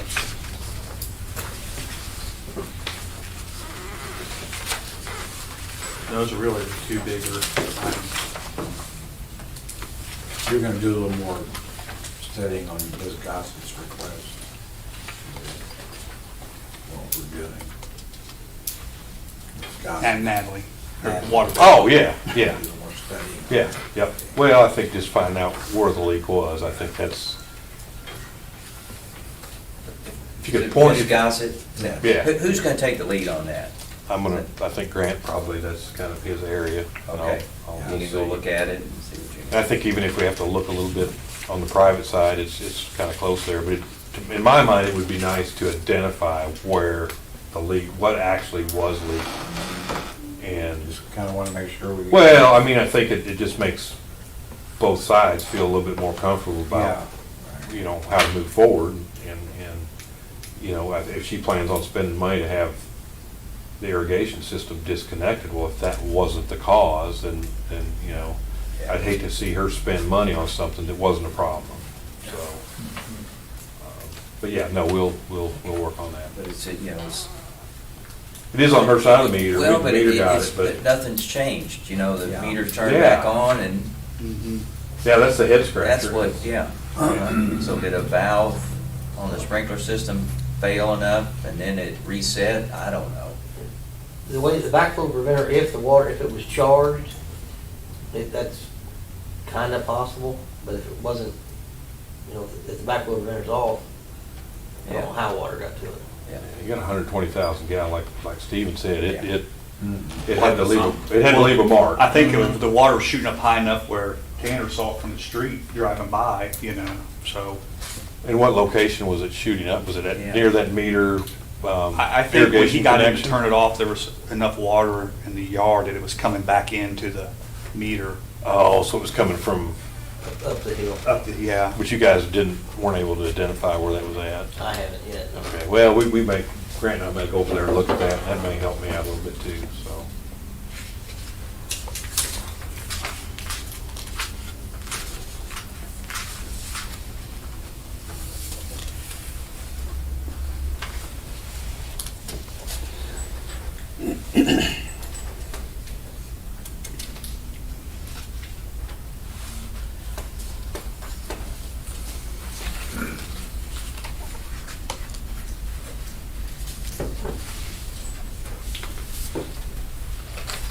Move we pay cash disbursements. Second.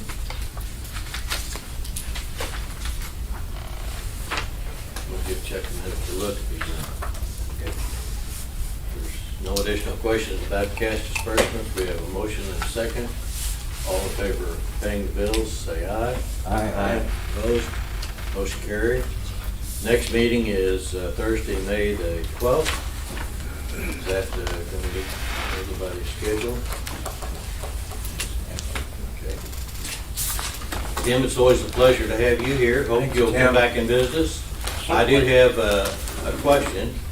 There was some indication that the council would like to meet with us at some point. You know, has there been any further discussion regarding that? Or?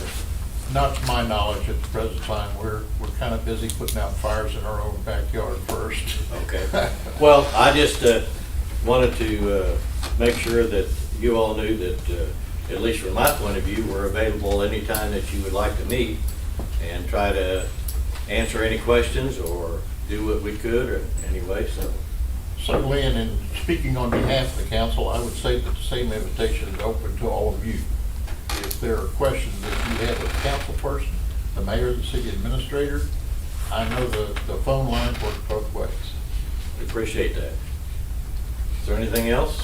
Yeah, Thursday, May 12th. Can we move that to Wednesday or Friday? I got a busy. Steve, I think I'm okay either day, but I'll check. Yeah, I think either day is fine with me, other than one Friday the 13th. Let's do it on the list. Well, let's leave. Does that pose a problem for, I don't, do you have I don't think it preference? should. I think we could make either one work. Yeah. You might have a little bit availability for you guys to review the board packet, might be shortened a little bit by that, but I think it'll work fine, so we'll just have to. I don't have a problem either day, so it doesn't I matter don't to me. either. If one or the other is better for you all, then If the Either one's 13th fine. works better, It really doesn't matter. I'm okay either way. I don't know. Jennifer? Doesn't what's matter to the? me, it's all these guys. Yeah, okay. So I think we can make it work either way. So just whatever you guys come up with. well, we have time, you can let us know. If Okay. that's all right with Steve. Okay. Okay, if nothing else, I do, just a couple things. So, I'm not gonna have email service for a while. So if you communicate with me, please, you can text or call, Okay. but I won't have email. We're gonna relocate Friday, so the email service is gone. And then the other thing, and Ken, it kind of, as we talked, you see a lot of things on Facebook and pictures, so I just want to ask, did you submit your name to serve the council, the remaining council? yes, I did. Okay, all right. And I think with that, it requires you to, can you serve on the MMU board? You couldn't, could I you? would've. So they would have been a reappointment? Yes. Okay, all right, thank you. Just so you know, I just felt that, and when I sat down after the council meeting a month ago, I knew that if they, well, there again, they did vote to appoint a new mayor, and so there was a vacancy, and I sat down and visited with Dan and another one of the council people. I told them that I had looked at this whole situation for 12 years from this side, and there's always two sides to every story, and that if I could help, I wanted to be a bridge between the two groups and try to find some common ground, so to speak, and perhaps look at it from the other side. So, Good. but that was my only, I thoroughly enjoy being here, and as long as I can be of service, that's what I want to do. But if I could help in another way, to me, that's important too. So that's why that occurred. Okay, thank you. Motion to adjourn. So moved. Second? Motion been made and seconded to adjourn. All in favor, please say aye. Right? Aye. Motion carried. We're adjourned. Thank you.